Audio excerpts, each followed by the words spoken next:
Welcome! 4 of us set out this summer for a 2-week adventure. The plan called for cars, buses, planes, boats of various sizes, and good old-fashioned walking. We would like to share our experiences with you from our Baltic Sea Cruise. Sort of a video scrapbook. It's filled with our individual memories and shared experience. It won't be as good as being there because, frankly, we had a blast. But sit back and we'll try to do our best to give you a taste of the fun as we share our story with you. You know us, Jane, Donna, my wife Barbara, and I'm Vic. But meet the other big star of our story, our 90,000-ton friend, Royal Caribbean's Brilliance of the Seas. As with most adventures of this nature, a lot of planning and research go into the logistics of just getting there. But we had done our homework and we were on our way. Jane and Donna left a day before us out of Louisville and flew to New York. Despite a delay in New York, they were still able to board their overnight flight to London. Barb and I followed the next day with our flight to Boston and then overnight to London. The 4 of us all met up at London's Heathrow Airport for the start of the adventure. Our next form of transportation was a private motor coach. At Heathrow, we had arranged for car service.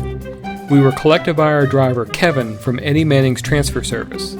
He loaded up the luggage, and he loaded up the 4 of us, and we set out for Harwich with Kevin at the wheel.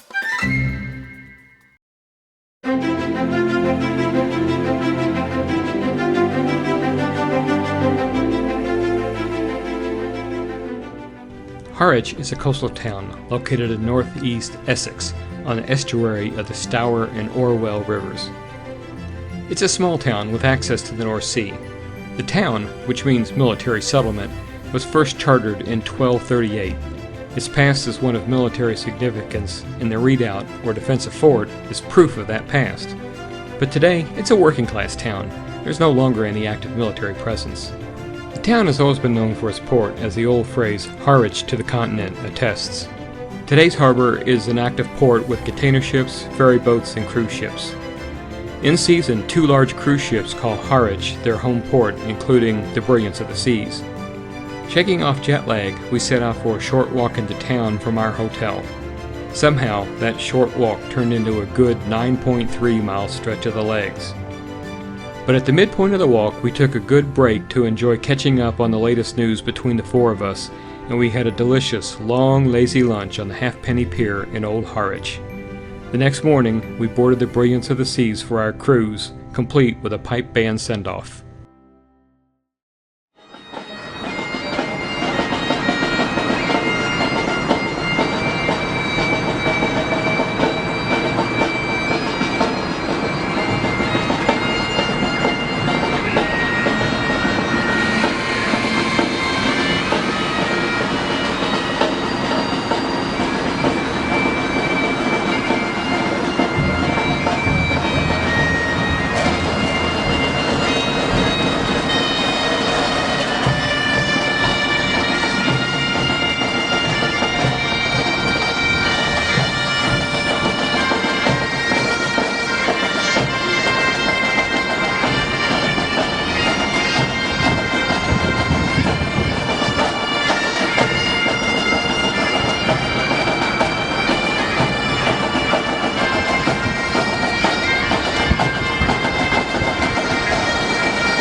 The Brilliance of the Seas is one of 5 members of Royal Caribbean's Radiance-class ships.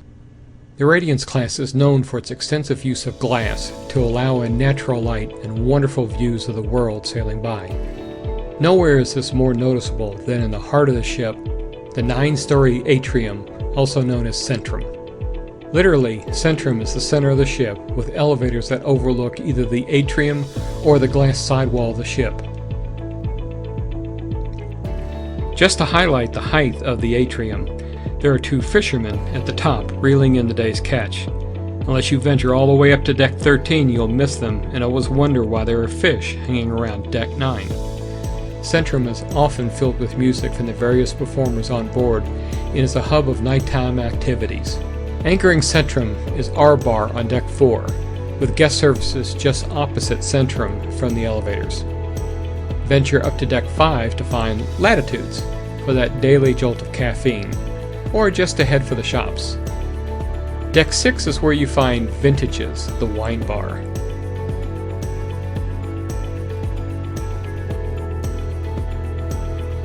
Stop off for a refreshing drink before hitting the adjacent Schooner Bar, or try your luck at the casino next door.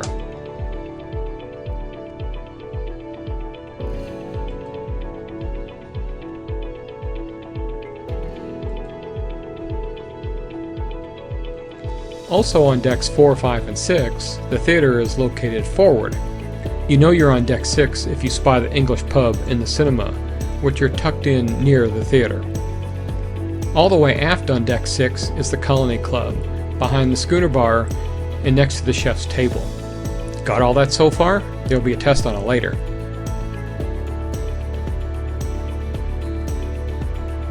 Deck 11 is home to the art gallery and access to the outdoor pool with the pool and sky bars. Also on deck 11 and forward of the outside pool is the solarium.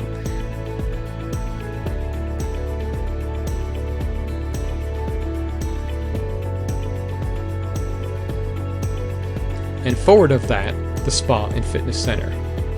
If you wander aft portside, you'll find Rita's Cantina and an ever-inviting menu of margaritas to sample.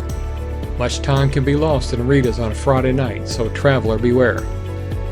If you are completely lost, as we were most of the time, there are plenty of interactive map displays newly installed as part of the major renovation to give you helpful directions and information.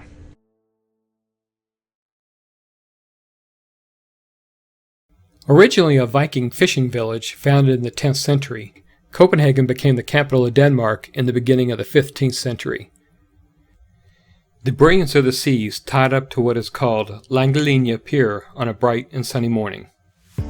We disembarked and headed out in 2 groups of 2 to discover Copenhagen. We were fortunate to have tied up so close to one of the smallest but best loved attractions in Copenhagen, the Little Mermaid.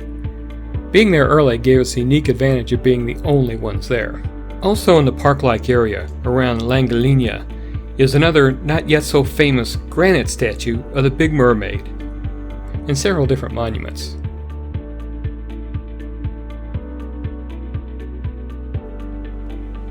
The steeple of St. Albans Anglican Church towers over the area, beckoning you to wander over for a closer look. The Gayfion Fountain is just next door. The fountain was a gift to the city of Copenhagen from the Carlsberg Foundation on the 50th anniversary of the brewing company. This fountain was originally intended for the town square next to City Hall, but it was later decided to locate it here next to the fortress. It was still early and we encountered rush hour traffic. Motor vehicles carry a heavy tax in Denmark, and the city is so flat that rush hour comprises more bicycles than it does cars. You really need to be aware that there are special lanes just for bicycles, and be sure you look both ways before you step off the curb. Pressing on, we came to St. Frederick's Church. St. Frederick's Church, also known as the Marble Church, is most imposing and impressive with the largest dome in Scandinavia. The dome is supported by 12 marble columns. Completed just 150 years ago, it's Copenhagen's most recognizable church. From the steps of the church, you have a good view down the street to the Amalienborg Palace and across the harbor to the new Symphony Hall. The palace is the winter home of the Danish royal family and consists of 4 buildings surrounding a large octagonal square with the equestrian statue of King Frederick V in the center. The palace complex continues all the way to the waterfront, where the royal family has a private landing where they board their royal yacht. Amalienborg Palace was originally built for 4 noble families. However, when Christiansborg Palace burned down in February 1794, the royal family bought the palaces and moved in.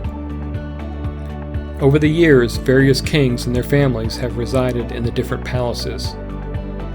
Continuing on, we strolled up the waterfront to the newly renovated St. Anne's Square. This part of the city has been turned into one long pedestrian and tourist area with beautiful views of the harbor and new hotels. Stroll just a short bit more and you enter the New Haven section of the city. The locals call this Restaurant Row, as this old canal, which was once a rough and rowdy place for sailors fresh off the boat seeking a bit of fun, is now an endless row of bars and restaurants where the locals and tourists mingle, also seeking some fun.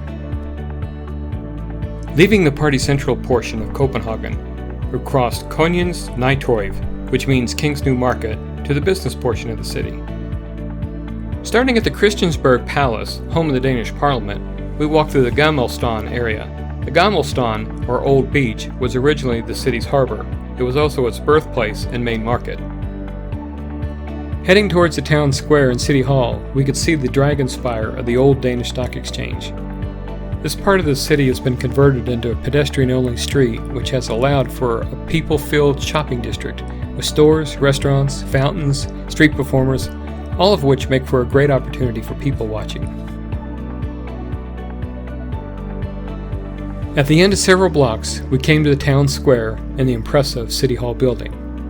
Used for festivals, celebrations, and demonstrations, it was originally the old Haymarket, until the fortifications were torn down in the 1850s. And off to one side of town square is the statue of Hans Christian Andersen, Denmark's most beloved author and poet. If it seems that Hans is just a bit distracted, it might be because just across a very busy street is the second oldest amusement park in the world, Tivoli Gardens. Tivoli trails only Disneyland Paris as the most popular amusement park in Europe. The park opened in 1843 and sees over 4 million visitors a year. It's only a seasonal park, but it's filled with rides for young and old alike, with stage shows and other attractions. Since we had a free pass to the park, we decided to walk in and take a look around at the gardens and stroll through the park. As you stroll through the park, you see the roller coasters and the other rides, but you also see a number of other activities, including arcades and games for young children. The park opened at a time of great discontent with monarchies all over Europe. King Christian VIII was convinced that if the people were distracted, they would be less likely to think about politics. It seems to have worked, since both Tivoli and the Danish monarchy survive to this day. After all this walking, it became time to take a break and look for something that offered great views with less efforts.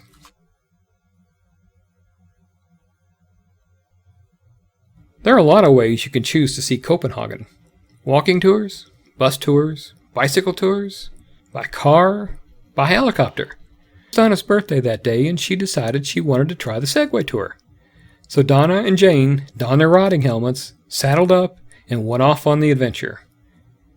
The tour comes with a short training session, which according to the manufacturers of the Segway is all anybody needs, and it comes with a tour guide. With those two, they were off.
While Donna and Jane went off on their Segway tour, Barbara and I opted for a more relaxed way to see Copenhagen, by canal tour. Tours last about an hour and take you around the city to places that we just wouldn't have been able to walk to.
At the end of a long day, we all had to trek back to the ship.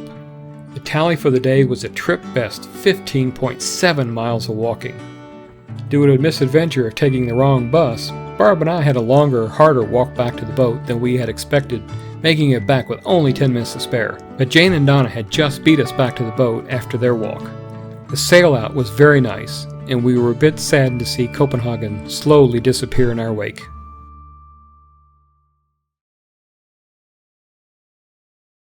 There's not much to look at when you're at sea. There are miles and miles of nothing but water in every direction. In some shipping lanes, you pass the occasional ship, most often cargo ships. So you can walk forward and look at the bridge crew who's looking at the open sea, or you can walk aft and look at the ship's wake trailing off endlessly behind you. If you're up early, you can see the sunrise, which I must admit, I haven't done. Or if you're up late, you can see the sunset. In the northern latitudes we were sailing, there were several evenings where the sun didn't set until after 11 at night. These days at sea should be looked at as a chance to take part in some of the shipboard amenities, like rock climbing, which requires gearing up for safety with a harness that is less than flattering, and a nifty helmet, and some special climbing shoes. There are a few instructions from the professional as he hooks up the safety line, and then it's your turn to tackle the bunny wall. How hard can it be? Well, I found out. Let me tell you, it's not easy if you haven't done it before.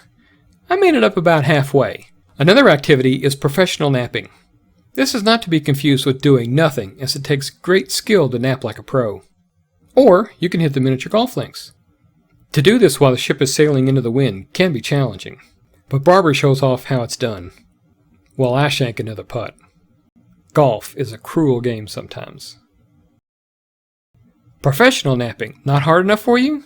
Try professional team napping. Or you can regale everyone with stories of your rock climbing experience. And the shopping arcade is open, as well as the casino. There's catching up on your reading. Or plot the next day's activities. Some days have dance lessons, while there's also basketball courts, shuffleboard, movies, jogging, and exercise, while others are just for chilling in the cabin. However you choose to spend your days off, just make sure you enjoy them.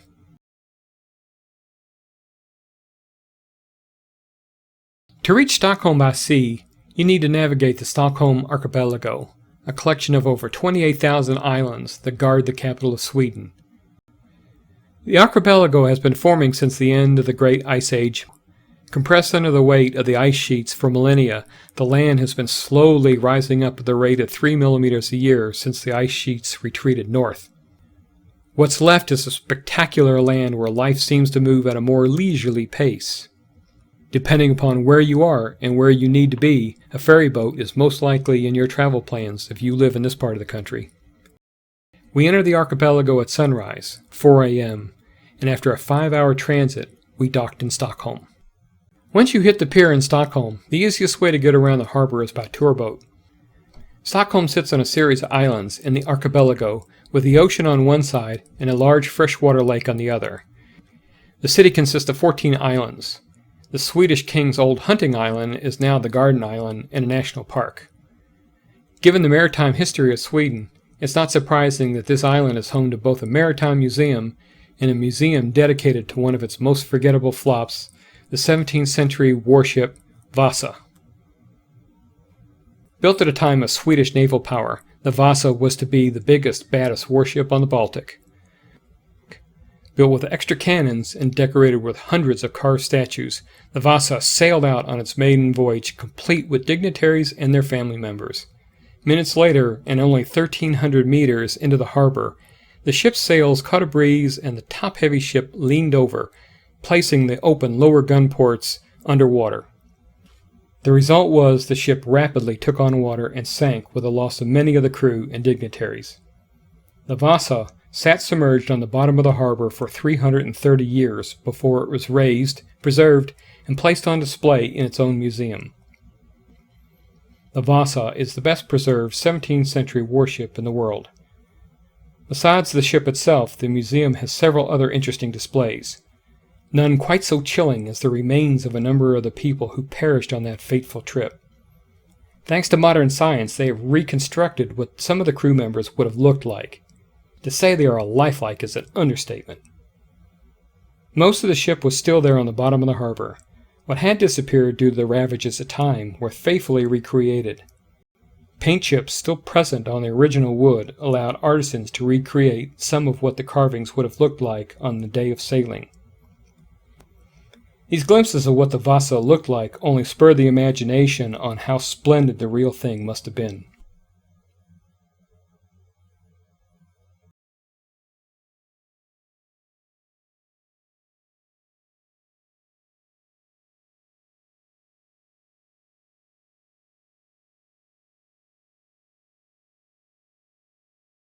After the Vasa, it was hop back on the tour boat to see more of the harbor and to head for the Royal Palace for the changing of the guard.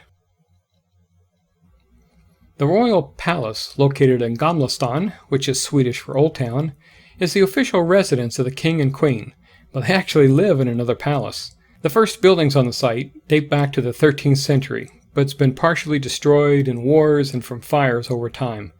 The current structure was finished in 1830. The building has 4 wings, which houses over 1,400 rooms. In those 4 wings enclose a central courtyard where several times a day the Swedish Army performs a ceremonial changing of the guard. On this day, the Royal Swedish Navy Band accompanied the Army providing the music. Let's listen to a bit of the ceremony.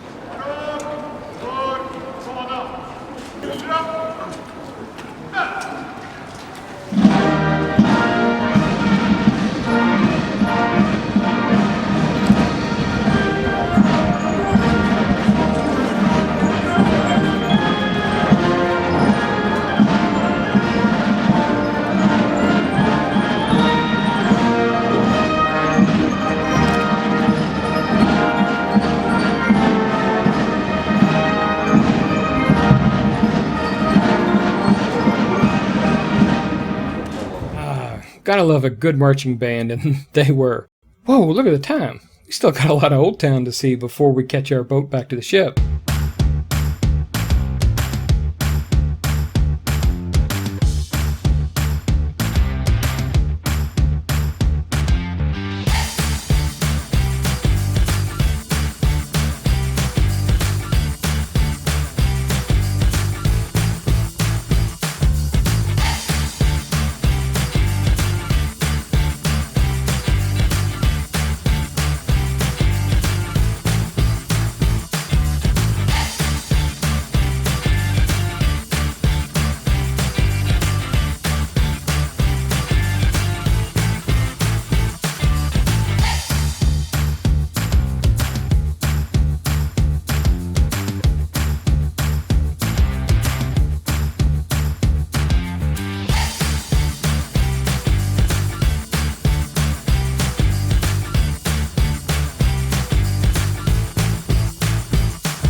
We entered Helsinki with no preconceived notions about the city and with no agenda. This was just a hit the town and form your own impression kind of day. It wasn't possible to walk from the ship's berth into town because of the distance involved, so we caught a shuttle bus that whisked us into the center of town. For me, that's always a bit difficult. I have no sense of bearing or direction in these cases.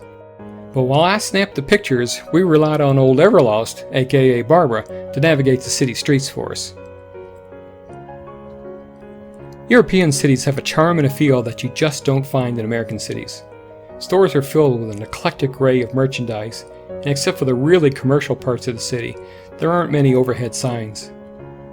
We were walking through what would be classified as a neighborhood back in the States.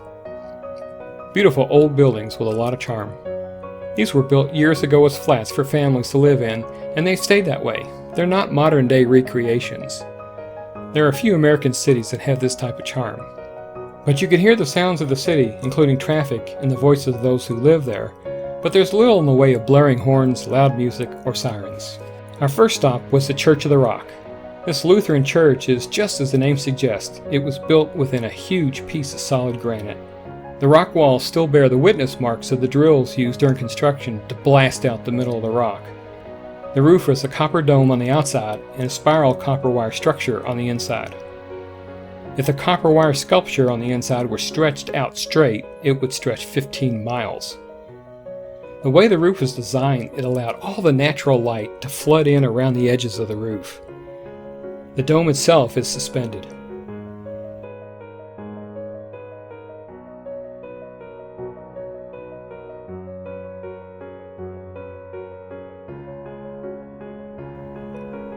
After the church, we continued to walk around the central part of the city. Helsinki is the capital of Finland, and while its history dates back to 1550, the city itself really isn't that old. But like most of the other northeastern European cities, it has been ravaged by plagues, wars, and was often caught between the three great powers of Sweden, Russia, and Germany. The Finnish sided with the Germans in opposing Soviet Russia under Stalin during World War II, but it really didn't matter in the end, as Helsinki was bombed by both the Soviets and the Germans during the war. We stumbled onto some sort of street festival. A bit of crafts market, a bit of food, some jazz, and a lot of fun. Start a smoking fire and nail some salmon to a board next to the fire. In an hour or so, you got fresh smoked salmon. Roast some potatoes and some vegetables, and we just found lunch. The music, jazz of course, after all, we are in Europe and they all love American jazz, was being provided by a band of young students. They were late high school or college age, but they really did have a good sound.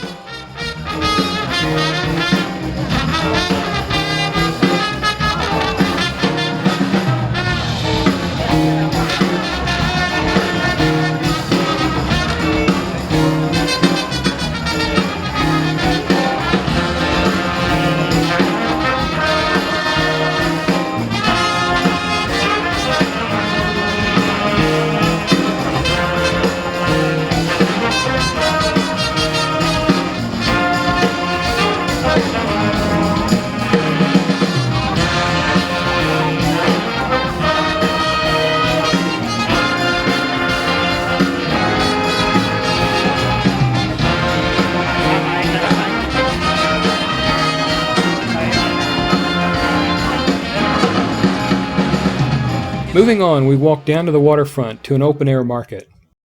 You don't have to go to Helsinki to purchase a fox fur hat, but if you happen to find one in your size, why not? After the market, it was walk through the park to observe some of the locals enjoying this beautiful late spring day. The park and the surrounding area provided just the casual walk we needed to gain a very favorable impression of the city. And Erelos was spot on as she navigated us back to the shuttle bus for the return to the ship.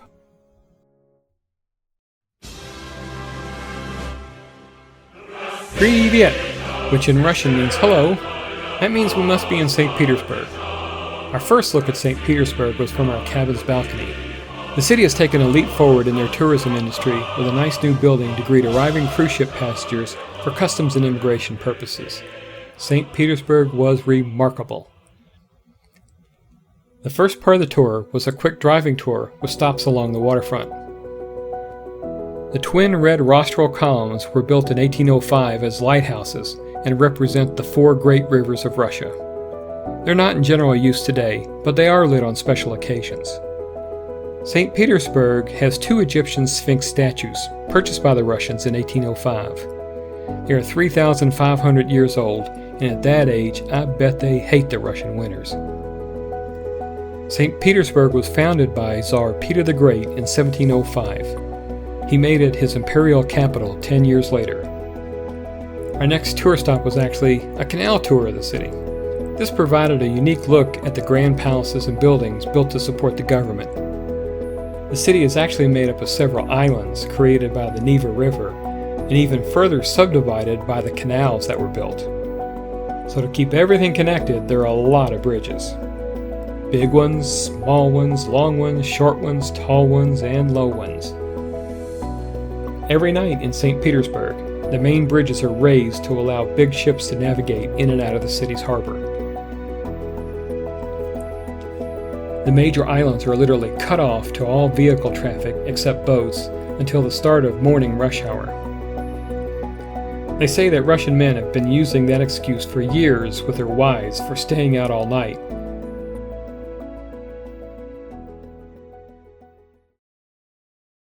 After the canal tour, we stopped off at the Yusupov Palace. The Yusupov family was a noble family and an important part of the Tsar's court just prior to the revolution in 1917. This palace certainly fit the bill of being spectacular and befitting Russian royalty. But what remains today in the palace is only a fraction of the actual items and artwork that existed in the palace at the start of the revolution. After the revolution, most of these Yusupov's big, really nice items were taken across town and added to the Hermitage collection. Does the name Rasputin ring a bell? He really did exist, and he was murdered in the Yusupov Palace by Prince Felix. Rasputin was a peasant and a self-proclaimed holy man that has worked his way into the confidence of the Tsar's wife Alexandra. A plot was hatched and executed, no pun intended, in the palace. After the Yusupov Palace, it was board the hydrofoil for the ride out to Peterhof, the Great Palace, for a tour of the gardens. Peter the Great began to plan a palace on this site even while he fought the Swedish for the nearby Kotlin Island as part of the great expansion plans of Russia. Kotlin Island was critical to the defense of this area and would be part of the fortifications surrounding St. Petersburg. The shallow harbor meant that Peter would land on and depart from this spot on his trips to Europe, so the palace was set to be built here. While Peter started the palace with the lower gardens, the palace and gardens were expanded over the years and additional fountains were constructed by subsequent czars. Interestingly, Peter the Great was agoraphobic, a fear of open or overcrowded places, and spent most of his time not in the Grand Palace, but in a beachside cottage where he could watch the ships sail by. Peter loved ships and sailing. The beachside cottage was also home to Catherine the Great before her rise to power. In the 1940s, when it became evident that the Germans would capture St. Petersburg, many of the palace staff tried to hide the treasures and dismantle and bury the fountains to keep them out of the German hands. They were not successful, and the Germans occupied the palace from 1941 till 1944. Before they left, the Germans plundered many of the treasures and attempted to burn the palace to the ground and destroy the fountains. The palace, referred to as the Versailles of Russia, and its extensive gardens have been restored to their splendor. We were only able to tour the lower gardens and the fountains. There are also extensive upper gardens.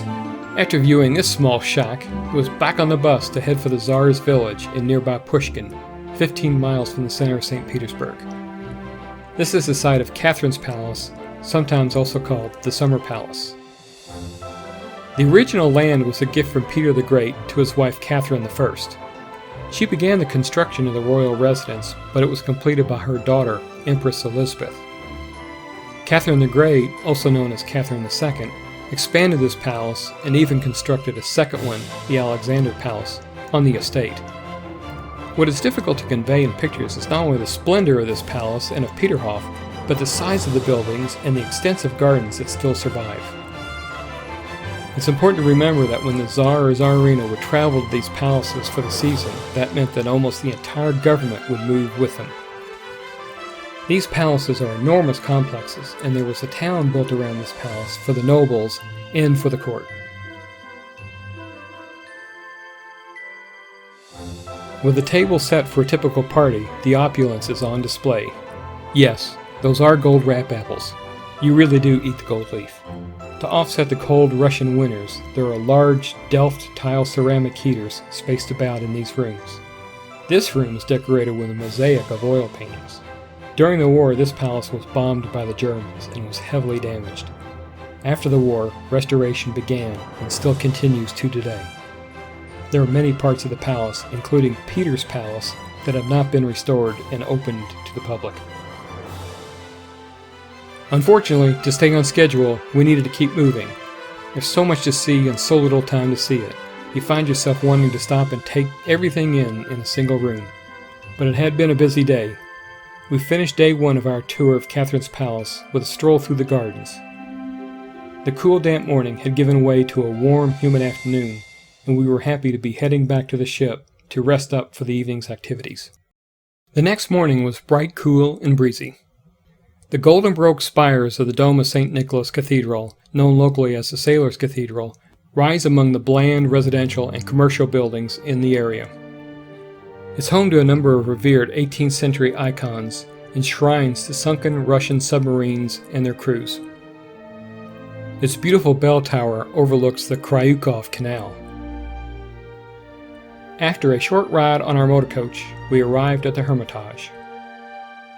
The State Museum called the Hermitage was founded by Catherine the Great in 1764 and has been open to the public since 1852.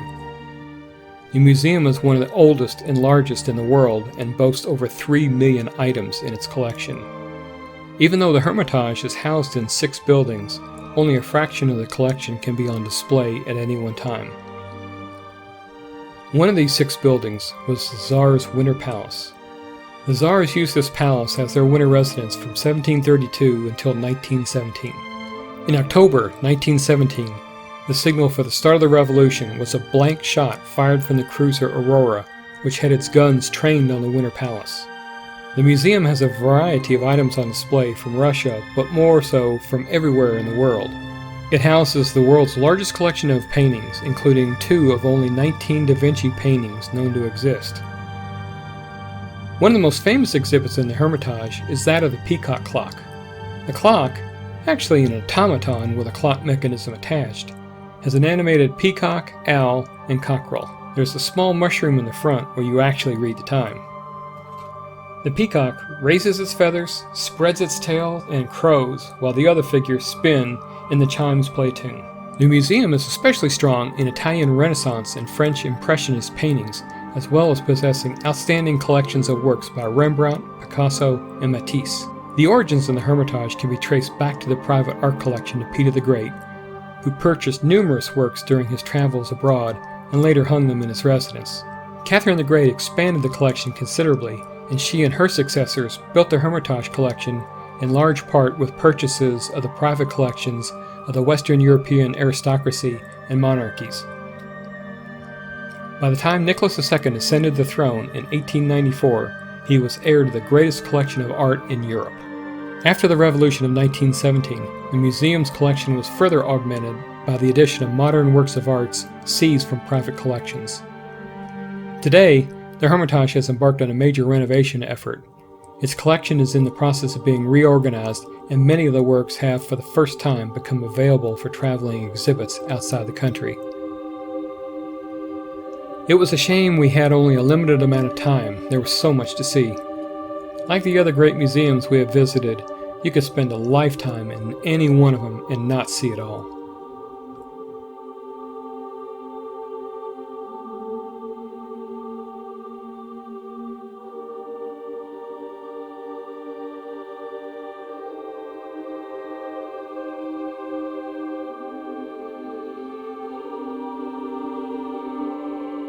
After the Hermitage, it was time to take a break for some lunch. Beef stroganoff, of course, at a local restaurant, and then off to the Church of the Spilled Blood. Construction on the Cathedral of the Resurrection of Christ, its official name, but more commonly known as the Church of the Spilled Blood, was started in 1883 by Tsar Alexander III as a memorial to his father, Alexander II. Alexander II was riding in his car on this spot when an anarchist threw a grenade at the car. The explosion did not hurt the Tsar, who stopped to argue with a would-be assassin. It was then that a second anarchist threw a second grenade at the Tsar, who was mortally wounded, and was rushed back to the Winter Palace, where he died. His son had a canal narrowed so that a church could be built at the scene with a memorial inside at the spot where his father was assassinated. The church on the inside is covered by over 7,500 square meters of mosaics, more than any other church in the world. In the aftermath of the Russian Revolution, the church was ransacked and looted, badly damaging its interior. During the Second World War, when many people were starving due to the siege of Leningrad, the church was used as a temporary morgue for those who had died in combat. After the war, it was used as a warehouse for vegetables. But in July 1970, management of the church passed to St. Isaac's Cathedral, which was then being used as a highly profitable museum. Proceeds from St. Isaac's were funneled back into restoring the Church of the Spilled Blood. It was reopened in August 1997 after 27 years of restoration, but it's not been reconsecrated and it doesn't function as a full-time place of worship. Our next stop was the church on St. Isaac's Square. The building we see today is actually the fourth consecutive Orthodox church to occupy this site. Taking 40 years to construct from 1818 to 1858, the church's exterior displays a very neoclassical design. The gold-plated dome towers 333 feet above the city and is visible from almost every viewing point around town. It tends to dominate this rather flat city. The architect, a Frenchman, had not designed an Orthodox church before, which can be seen in the rather unusual altar screen composed of multicolored granite and marble instead of wood, and the use of a stained glass window in the sanctuary of the church. Western churches use stained glass, not Eastern. Just so people would not forget him, he commissioned a multicolored bust of himself to be placed in the church. Like many churches, St. Isaac's suffered in the Soviet era, and it was used as an anti-religious museum. In a twisted irony, the profits from that museum restored the Church of the Spilled Blood.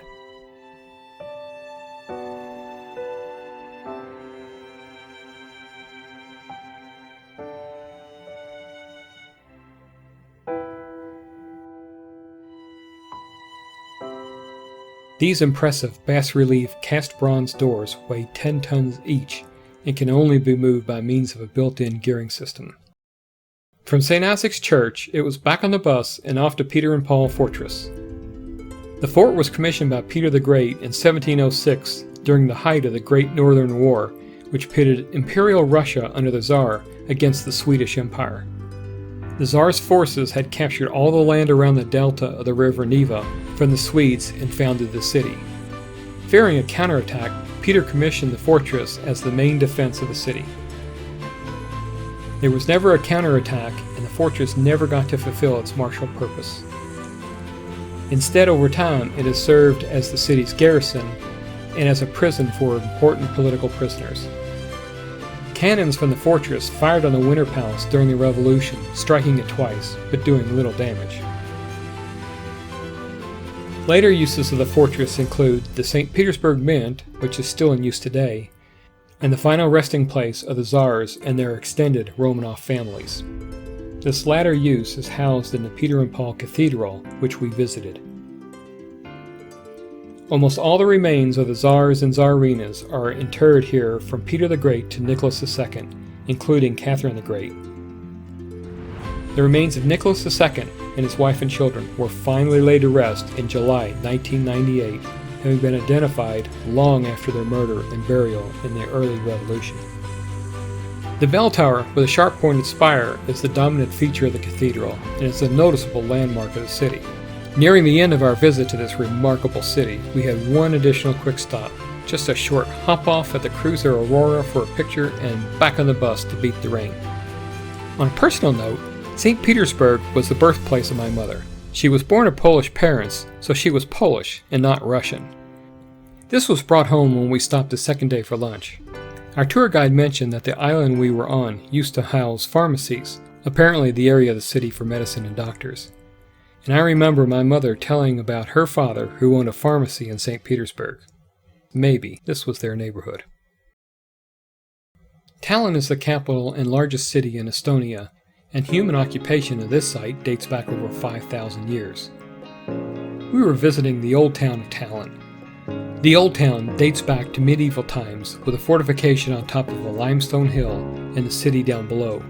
Much of what remains dates back to its roots as a walled city with 26 watchtowers and was a busy trading center in the 11th century. In fact, the street plan for the old town is almost exactly the same today as when the streets were first charted. The towers that still exist have quaint and colorful names, like Fat Margaret's Tower. No one is sure why it has that name, but general consensus is that it housed a very large cannon. It protects the town from the sea. And then there's Tall Herman, the tallest tower that sits atop the hill that was part of the castle's fortifications. We beat the crowds off the ship and had the town mostly to ourselves.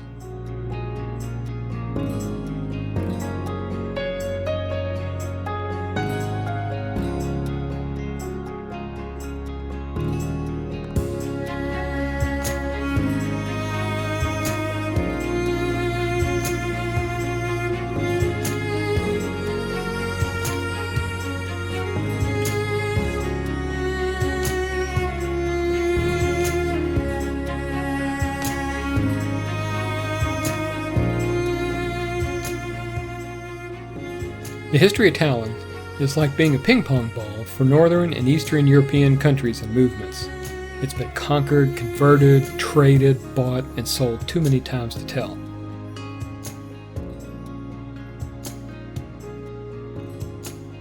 No matter which way we wandered, we were bound to land in Town Hall Square. All the streets radiate out from there, so you're bound to get there. We discovered a street market being set up in the town square. It wasn't ready to open, so we continued up the hill to see the Alexander Nevsky Cathedral. Built during a time when Russia controlled Estonia, the Russian revival style of the cathedral really angered most Estonians. So much so that during a period of self-rule just after World War I, it was decided to demolish it. But the government lacked the funds to have it torn down, so it survived. It sits directly across the square from the Tumpi Castle, which has been the city's protectorate for centuries. The cathedral is a relatively newcomer to the top of the hill.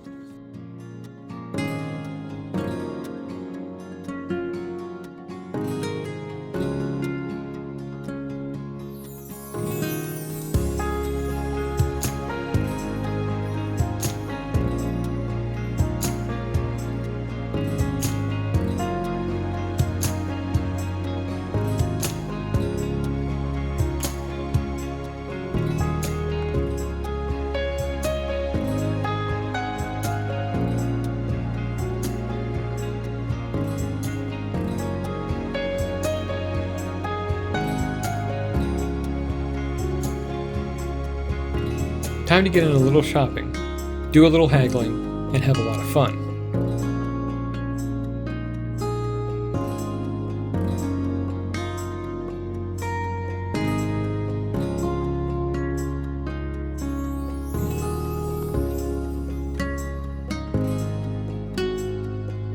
And to cap off our visit to Tallinn, there was time enough for some local food and what I would classify as a different honey beer. A stop at the porcelain shop netted someone a new penguin, and we scarfed up free samples in the marzipan store.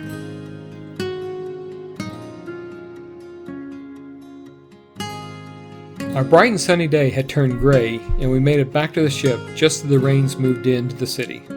A nice relaxing visit and a great way to spend a Sunday with a sea day to follow. Early morning was beautiful. The sky was full of low, broken clouds and gave the sunlight a softness. The brilliance of the sea slowed to take on our harbor pilot to guide the ship into the Gothenburg harbor. The rocky outcroppings that line the channel are reminders that you really want to stay between the navigational markers.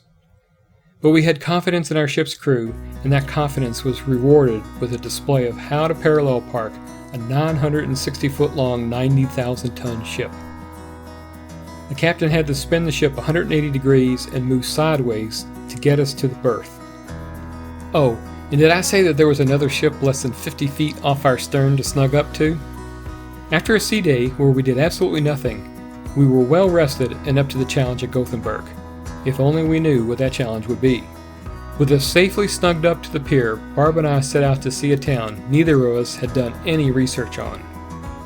One thing we noticed as we were pulling in was a very large Volvo facility directly across from where we tied up. It turns out that Gothenburg is home to Volvo, and they had a very nice museum. Volvo has become a worldwide manufacturer of motor vehicles, construction equipment, marine engines and drives, and military aircraft. And the museum had it all in a very impressive display, including the company history. And free Wi-Fi. To get to town, we had to catch a shuttle bus. A Volvo, imagine that. After being dropped in town, Everlost got our bearings and we decided to head to Haga, because the map indicated it was the Old Town neighborhood. A decision well rewarded. What a stunning part of the city. Barb and I were so busy pointing at the beautiful buildings we barely had time to look at the map. Block after block of beautifully crafted buildings with architecturally interesting designs and brick and tile work built by craftsmen. Lots of parks with fountains and frequent trams and buses.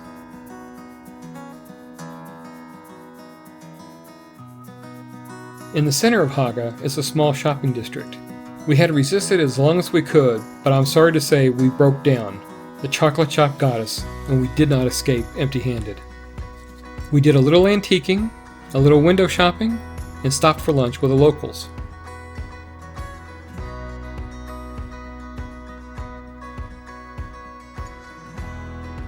Afterwards, we continued our stroll through the streets of Haga, past the University of Gothenburg, all the way back into the heart of the city.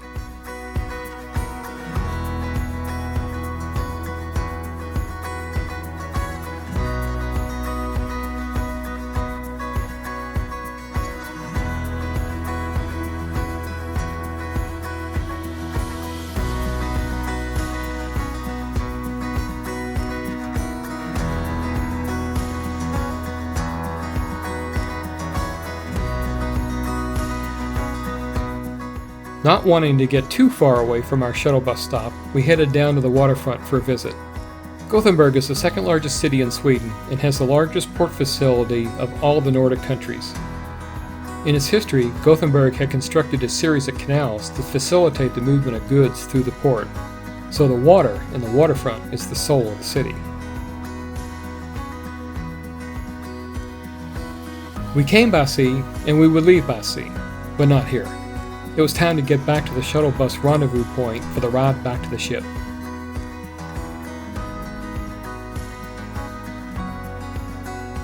When we arrived, Gothenburg was unknown to us, but it turned out to be a very pleasant surprise and a big win on our adventure of discovery. Time once again to celebrate.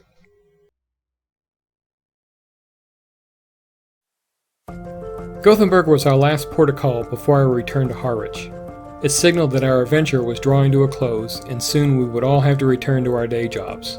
But the day also gave us time to reflect back on celebration. While at sea, every night was special as we recounted the day's activities, sights, and memories. 2 of our 4 nights also provided special celebrations. The first one was the occasion of Donna's birthday. That evening, it was dinner at Giovanni's Italian restaurant. We toasted with a fine wine to go with our delicious dinner. And the leftover cake made its way to the solarium the next day to be finished off. While touring the cities, we also experienced others beginning their own adventure as we saw many couples celebrating new lives with their weddings. Especially in St. Petersburg, beautiful brides in their gowns, handsome grooms well dressed, happy families, and smiling faces all around. Towards the end of the cruise, Barb and I celebrated the anniversary of our own wedding. 37 years and counting. A couple of elves in the cabin next door snuck into the passageway to decorate our door in the middle of the night. We didn't discover the surprise until we left our cabin in the morning. That evening, another grand celebration was the order of the day, but this time at Chops Steak Restaurant. We ordered champagne and feasted like royalty, as Chops was everything we hoped it would be and did everything to make our celebration special. Oh, those 2 elves I mentioned earlier? They'd arranged for another cake. We celebrated every day that ended with a Y. Some days we dressed up in our finest and hoisted champagne. and other days we were more modestly dressed, while looking respectable, we drank to the day with a good wine. We celebrated on shore and on the high seas. Good friends, good times, good adventures.